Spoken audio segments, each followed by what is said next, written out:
Hey, PAJetsFan here. So before we get started, I just want to point out this is my first video. I apologize for the potato quality of the video, but I just really wanted to make this. Just because this, everything that happened around the draft has gotten me really excited about just the future of our franchise as well as the entire NHL. I mean, going forward, this is going to be pretty freaking awesome. Um, so to start with, I want to go over our UFAs for this year. Um, Sorry, I have them over here, so I'm looking at them. We actually just re-signed John Albert, Julian Melchiori, Paul Postman, Ivan Telian. Good re-signings. They're AHL guys. Uh, Albert and Postma, they can come up and fill like fourth line, third line if somebody gets injured. They've done it before; they can do it again. Personally, I actually think now that who was it? J.C. Lipon that was the captain, St. John's. I think whoever was the captain was leaving, and I actually think John Albert's going to be taking over that position. I think he's been around long enough, and I think he's the kind of the guy for it. I'd like to see that. Well, either him or Postman, either of those guys could do that down there. Otherwise, so those were the re-signings that we got done. Obviously, we got Sherratt done a little while ago.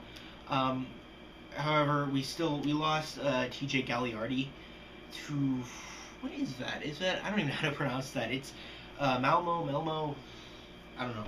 I think that's the Swedish league, so he's going to play over there. He is just kind of a fill-in for last year. Not a huge loss.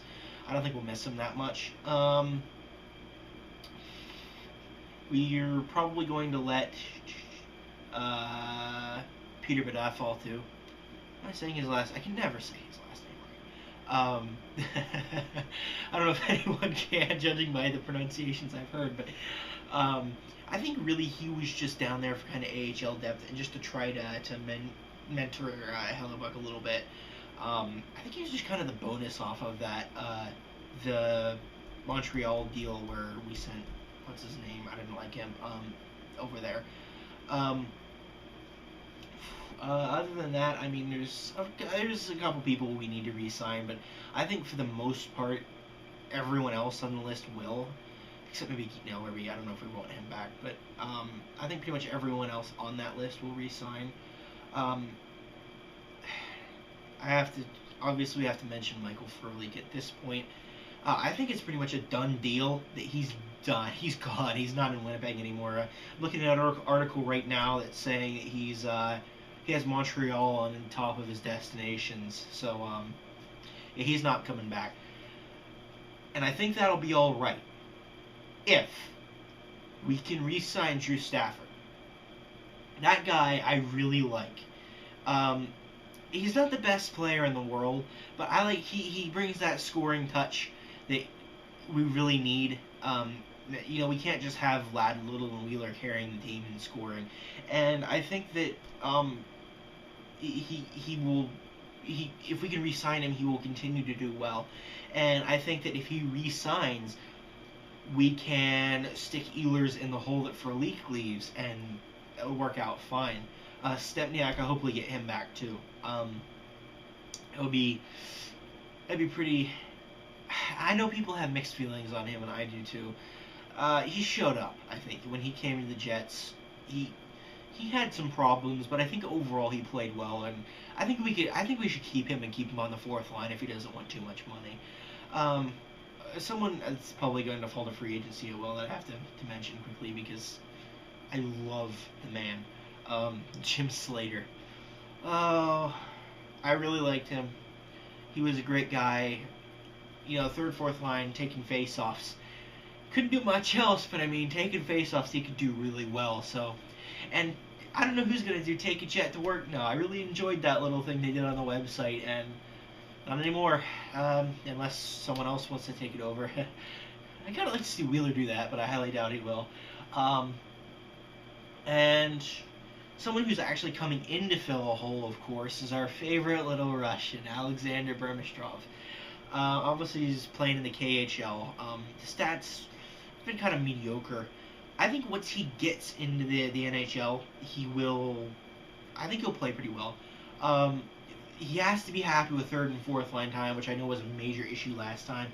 But he's been gone for a few years, and I think he's matured a little bit. So hopefully he'll be happy with that. And I think if we slot him in somewhere there in the third or fourth, he'll do well. I like the idea of him being with Ehlers, the two young guys being together, and I guess he's a decent not face off, a setup guy from what I've seen. So I mean that could work out pretty well.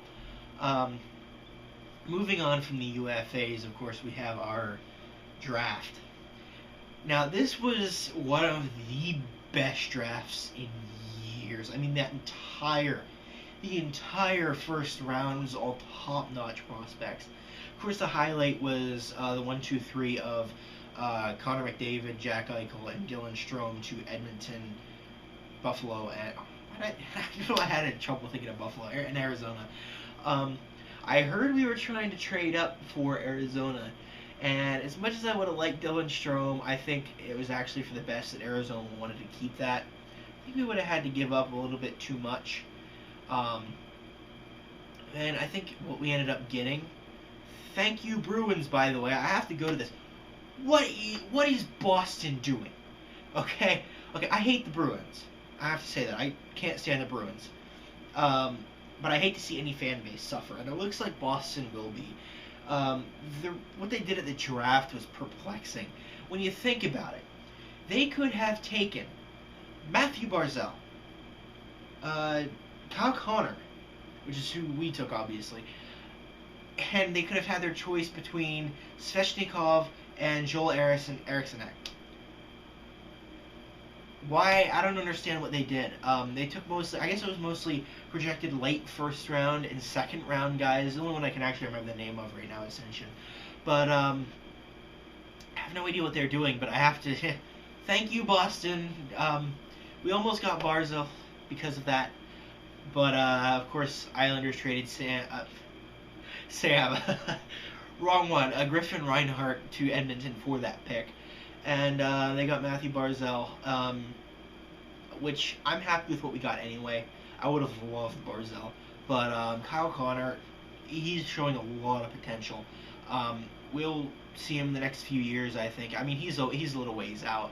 I think he's playing in the NCAA next year, and so he's like a guy that's 2-3 years out at the least. So, but I mean, he shows a lot of promise, and I think we will. I think we will see him, and we will see him do well for a while. Otherwise, what else happened? Something else happened right around there. Oh, yeah, the whole thing with Calgary getting Dougie Hamilton. I wanted to mention that. Again, what are the Bruins doing? Another Canadian team getting a stellar player for absolutely nothing. It scares me because Calgary's right over there, and they're not a divisional opponent, but I mean, they're another Canadian team, and there's always that little rivalry. Even though we're not division rivals, even though we're not technically like enemies, there's always going to be that what's the word? I can't think of the word, but just that tense feeling between the Canadian teams. So yeah, also jumping back into the picks, I'm kind of getting off topic here. Jack Roslovic, he's all right, I guess. I didn't really know who he was before the draft. Like, I knew who Kyle Connor was before the draft, not Jack Roslovic. From what I've seen, he seems kind of like an off-on player. I have to blindly follow Chevy on this one because I didn't really. They obviously scouted him, and they obviously saw something that they liked. So I'll trust Chevy, and we'll see what happens with him. Other than that, I mean, our second round and on was amazing. Chevy's good at that. He was good at that last year. Wasn't it Chase Leo he drafted last year? I think it was in the second round, and that was a real nice pickup. And same with this year. Yeah, the names of the players this year actually escaped me. But anyway, it was this draft year was good. Obviously, Boston screwed up bad and gave us more than we should have had. Still, even so, we could have gotten Svechnikov, Erikssonek, one of them. Hopefully, one of them. But didn't turn out that way. We got the pick we really, we could really use, and that was nice. Other than that, there's really not much to talk about draft-wise. Boston screwed up. I know a lot of people were screaming about the Lucic to LA thing, and it does give me a whole new reason to hate LA. But it wasn't really bad on Boston's part. They're kind of rebuilding now. They needed him out of it, but yeah, there wasn't really any big other bombshells left. I saw right before we made our pick, I was watching the Sportsnet stream, and I saw Chevy on the phone, and I about had a heart attack because either it had to have been a deal that we would have wanted, and who knows what it was, but it just was like, oh my god, what could we be getting right now for this? And obviously he said no, so we'll never know. Guess it wasn't worth it, but I mean that was kind of like, oh my god, what's going on? But yeah, otherwise wasn't. That's about all for the draft. I mean, I would have liked to see more trades, honestly, even through what we saw. Oh! I can't believe I almost forgot this. Ryan O'Reilly to Buffalo. Oh my god. Okay, this was kind of bad on Buffalo's part because he's a huge cap there, and they got to go through the motions with him and everything. But I mean, they get him signed, they get him in, they get they obviously have room for his cap. I mean, their first line could potentially be Kane, Eichel, and O'Reilly. Holy crap! Even though Kane, anyone who's talked to me on Reddit or anything knows my opinion of Kane. He's a good player. I think he's a complete asshole, but he's a good player, and I think he has more ability than what he was demonstrating with the Jets. And unleashing that with Eichel and with someone like O'Reilly is scary. But we'll have to see what happens with them. I'll root for Buffalo. I mean, they're a respectful team, and I really hate that they got gypped out of Connor McDavid this year. But Jack Eichel is more than just a consolation prize for them. He's a top-notch player as well. I don't know if anyone else saw the picture here of after the draft. The caption was just, I wonder what his decision will be this year. And he has the Buffalo glasses on the hat, the jersey. I mean, you will see him next season. So, moving on from that. What else? We got the free agency coming up, obviously. I'm going to make another video on that, probably like July 3rd or 4th, after all the bombshells have been dropped and we see that happen. And I don't think, at this point, there's not really much else to talk about. The draft is over. There weren't any huge moves. Well, I think the Jets might sign a free agent. I honestly do. I'm not quite sure who. I'm not going to say anything about who we might take right now, but I think we might extend an offer to some people. Who knows? One thing I wanted to point out. One thing I love to see. This is kind of going off topic from what I was talking about. I'm sorry, I'm kind of jumping around here, but I love to see Canadian teams building like this. I want to see this get a cup. It won't happen in a few years, but we're almost there. I really think we're almost to the contending level. Calgary, obviously, I mean, they're going to be a powerhouse next year. They're going to be the team to beat with Dougie Hamilton incoming. With just the talent they already had, they're going to be good. Edmonton, there's still a chance that Edmonton could bomb even with McDavid, but I really don't think that's going to happen. Even if they're, they have, I think it's Chiarelli is the GM and McLellan is the head coach now, and I think that they'll do well with the team. Even if they don't, even if they screw up royally, I think we're still going to. I mean, the core of players they have is too good for them to not, just do it by themselves at that point. Vancouver is Vancouver. I mean, we saw what they could do in the playoffs. They could go way further. Going out east, we have Ottawa, who, calling it right now, will make the playoffs next year. If their offense can't do it, which who are they? Mark Stone, is that his name? Yeah. They had that fantastic signing there, and They got him locked down. Eric Carlson for an offensive defenseman. I mean, they've got a great defensive core, great offensive core, along with the 1-2 punch of Anderson and not Lehner. Hammond. I can't believe I forgot that. Hammond.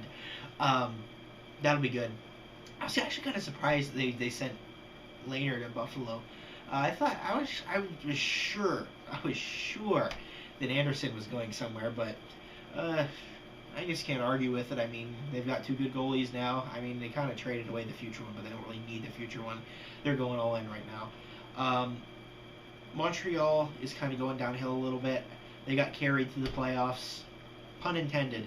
They need more offensive power. Their defense is pretty good, but they just need to score more goals. They need to be able to just lock games down, and they wouldn't have gotten anywhere close to where they were without Jesus Price. I love that nickname, by the way.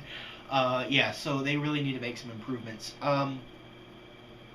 Toronto is the only really big weak link I think we're going to see. If I had to make a guess at this point with Toronto, I would say that they're going to have the #1 pick next year, honestly, because, I mean, they're going into full rebuild mode. I mean, they had a stacked team that just utterly failed them last year. People like Phil Kessel, JVR, Dion Phaneuf. So I think we're really going to see them go into full rebuild mode and have a pretty high pick next year. Anyway, that's about it. That's really all I have to say right now. Thank you, Boston. Thank you, Chevy. I mean, that was a good draft. I really have high hopes for the future. Every team is going to have some form of awesomeness, for lack of a better word, going on now, with the exception of, some downhill teams like Buffalo and, not Buffalo. Buffalo's uphill. Toronto and Boston. That's about it for now. Like I said, I'm going to make another video right about the trade deadline, so we'll see what happens then. Why did I just say trade deadline? I'm stuck in April. The free agency opening. So, like I said, July 3rd or 4th, I'll probably have another video up. But until then, I mean, again, my first video. Thanks so much for watching. I really just wanted to get my my voice out there and just kind of speak about the Jets and the draft a little bit. Thanks a lot for watching. I mean, it means a lot to me. Again, sorry for the quality. This is not the best camera in the world, but I really wanted to get out here and talk about this. So thanks a lot for watching. This has been PAJetsFan, and I'll see you probably right around the free agency.